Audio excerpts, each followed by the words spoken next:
अगर पाकिस्तान अपनी हरकतों से बाज नहीं आया तो इस बार तो उन आतंकियों के जनाजों पर रोने के लिए कुछ लोग बच गए थे, अगली बार उन जनाजों पर आंसू बहाने वाला भी कोई नहीं बचेगा। अध्यक्ष महोदय, मैं बार बार एक ही बात सुन रही हूं, हमारे विपक्ष के मित्र कह रहे हैं कि अमेरिका के राष्ट्रपति ने ऐसा कहा वैसा कहा।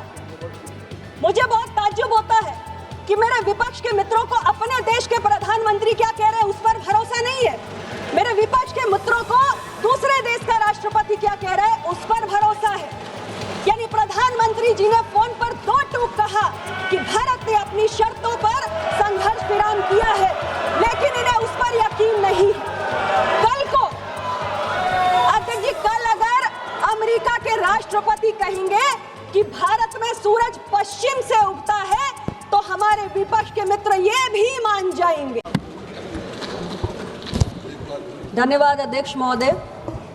ऑपरेशन सिंदूर की इस चर्चा में मैं सबसे पहले इस अभियान को उसके अंजाम तक पहुंचाने वाले हमारे भारतीय सेना के वीर जवानों के शौर्य और पराक्रम को नमन करते हुए अपनी बात को प्रारंभ करना चाहती हूं। अध्यक्ष महोदय, 22 अप्रैल को पहलगाम में हम सब ने आतंक का जो बीभत्स और क्रूर रूप देखा, उसने पूरे देश की आत्मा को झकझोरने का काम किया और पूरा देश एक स्वर में उठकर खड़ा हुआ कि इस आतंकी घटना के विरुद्ध कड़ी से कड़ी कार्रवाई हो। और पाकिस्तान ने भारत की संप्रभुता को चुनौती देने वाला जो दुस्साहस किया, भारत की सेना ने उसे बहुत ही कड़े शब्दों में मुंहतोड़ जवाब देने का काम भी किया।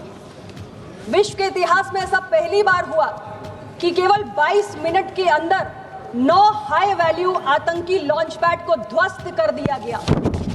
अध्यक्ष महोदय, आतंकियों ने कभी कल्पना भी नहीं की होगी कि भारत इतनी कड़ी कार्रवाई करेगा। 100 से अधिक आतंकी मौत के घाट उतर गए और दशकों से जो आतंकी पाकिस्तान में रहकर भारत के खिलाफ साजिशें करने का दुस्साहस करते थे, वो सब अल्लाह को प्यारे हो गए। और जो रही बची कसर थी, जिसको लेकर हमारे विपक्ष के साथी सवाल उठा रहे थे कि जो बैसरन घाटी में आए उनका क्या हुआ, ऑपरेशन महादेव ने उनका भी हिसाब किताब चुकता कर दिया। अध्यक्ष महोदय, हमारे विपक्ष के साथियों को मैंने कहते हुए सुना कि जब पहलगाम की घटना हुई तो प्रधानमंत्री जी पटना में रैली को संबोधित कर रहे थे। मैं उनको कहना चाहती हूं कि प्रधानमंत्री जी पूरी दुनिया को संदेश दे रहे थे कि भारत किसी कीमत पर आतंक के आगे घुटने टेकने वाला नहीं है। और संकट की इस घड़ी में हमारे प्रधानमंत्री जी ने पूरे धैर्य और संयम के साथ काम करते हुए सही समय पर सही कदम उठाने की एक फुल प्रूफ योजना बनाई और ऑपरेशन सिंदूर को उसके अंजाम तक पहुंचाया। भारत आतंकवाद के प्रति जीरो टॉलरेंस की नीति अपनाता है और इसलिए हमने जब पाकिस्तान पर हमला किया तो केवल हमने आतंकी ठिकानों को निशाने पर लिया, लेकिन भारत की कार्रवाई से बौखलाए हुए पाकिस्तान ने हमारे नागरिक क्षेत्रों पर, हमारे सैन्य ठिकानों पर हमला करते हुए पूरी दुनिया के सामने अपने आप को एक्सपोज करने का काम किया। और भारत की कार्रवाई से डरे हुए पाकिस्तान ने घुटने टेक कर भारत से संघर्ष विराम की भीख मांगने का काम किया है। अध्यक्ष जी, तब हमारी सरकार ने संघर्ष विराम की घोषणा की है और यह भी कहा है कि अब यह ऑपरेशन सिंदूर सिर्फ एक विराम है, पूर्ण विराम नहीं है। और भविष्य में अगर पाकिस्तान अपनी हरकतों से बाज नहीं आया तो इस बार तो उन आतंकियों के जनाजों पर रोने के लिए कुछ लोग बच गए थे, अगली बार उन जनाजों पर आंसू बहाने वाला भी कोई नहीं बचेगा। अध्यक्ष महोदय, मैं बार बार एक ही बात सुन रही हूं, हमारे विपक्ष के मित्र कह रहे हैं कि अमेरिका के राष्ट्रपति ने ऐसा कहा वैसा कहा। मुझे बहुत ताज्जुब होता है कि मेरे विपक्ष के मित्रों को अपने देश के प्रधानमंत्री क्या कह रहे हैं उस पर भरोसा नहीं है, मेरे विपक्ष के मित्रों को दूसरे देश का राष्ट्रपति क्या कह रहा है उस पर भरोसा है। यानी प्रधानमंत्री जी ने फोन पर दो टूक कहा कि भारत ने अपनी शर्तों पर संघर्ष विराम किया है, लेकिन इन्हें उस पर यकीन नहीं है। कल को अध्यक्ष जी, कल अगर अमेरिका के राष्ट्रपति कहेंगे कि भारत में सूरज पश्चिम से उगता है तो हमारे विपक्ष के मित्र ये भी मान जाएंगे। मैं विपक्ष के साथियों को कहना चाहती हूं कि भारत ने अपने रक्षा की क्षमता को अपग्रेड किया और ऑपरेशन सिंदूर के दौरान हमने advance super technology non contact war equipments को यूज किया, जिसमें एक था S-400 मिसाइल इंटरसेप्टर। अध्यक्ष जी, इसका सप्लायर रशिया है और मैं विपक्ष के मित्रों से कहना चाहती हूं कि अमेरिका ने हमें टेक्नोलॉजिकल सैंक्शंस की धमकी भी दे डाली और कहा कि भारत इसको ना खरीदे। लेकिन ये देश के प्रधानमंत्री श्री नरेंद्र मोदी हैं, जिन्होंने कहा कि देश की रक्षा के साथ किसी भी प्रकार का कोई समझौता नहीं होगा, किसी के दबाव में आने वाली ये सरकार नहीं है और हमने S-400 को खरीदा। ऑपरेशन सिंदूर को उसके अंजाम तक पहुंचाने में इसने एक महत्वपूर्ण भूमिका निभाने का काम किया है। अध्यक्ष जी, मैं बार बार अपने विपक्ष के मित्रों से सुन रही हूं, वो कह रहे हैं कि विदेश नीति फेल हो गई। ये किसकी भाषा है? ये भाषा पाकिस्तान की है।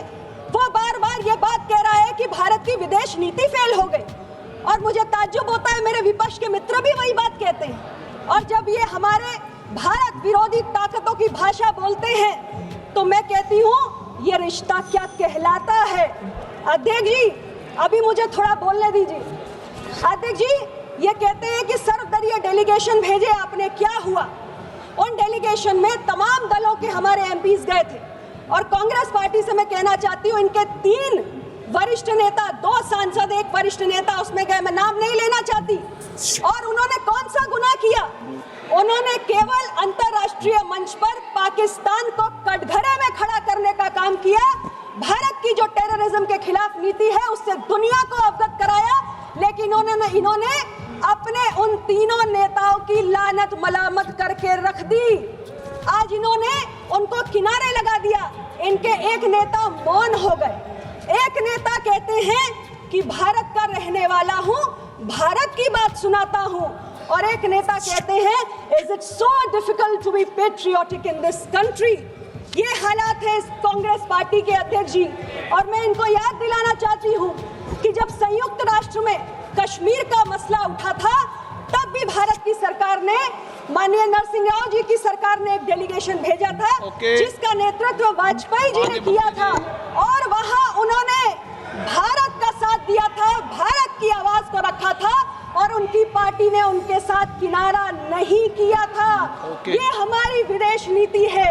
और मैं अपने विपक्ष के साथियों से कहना चाहती हूँ अध्यक्ष जी कि जिस विदेश नीति के फेल होने की बात आप कर रहे हैं, उसी के चलते टीआरएफ जैसी संस्था को प्रतिबंधित किया गया है, उसे ग्लोबल टेररिस्ट ऑर्गेनाइजेशन घोषित किया गया। अध्यक्ष जी 5 मिनट, 5 मिनट अध्यक्ष जी 5 मिनट नहीं, मैं जरूरी बात कह रही हूँ। अध्यक्ष जी समापन करना है तो करिए, मैं नाम बुलाता हूँ। 5 मिनट अध्यक्ष, आप समापन करना है तो करिए। अध्यक्ष जी 5 मिनट, 5 मिनट, अच्छा 3 मिनट आप समापन कर दीजिए। 3 मिनट समापन कर दीजिए आप। 1 मिनट अध्यक्ष जी समापन कर दीजिए आप। अध्यक्ष जी, मैं ये कहना चाहती हूँ कि आज विदेश नीति पर सवाल उठाते हुए हमारे विपक्ष की नेता ने कहा कि जब 2008 में मुंबई में आतंकी हमला हुआ, उन्होंने तमाम तरीके की बातें कही, लेकिन उन्होंने ये नहीं कहा कि इस हमले के बाद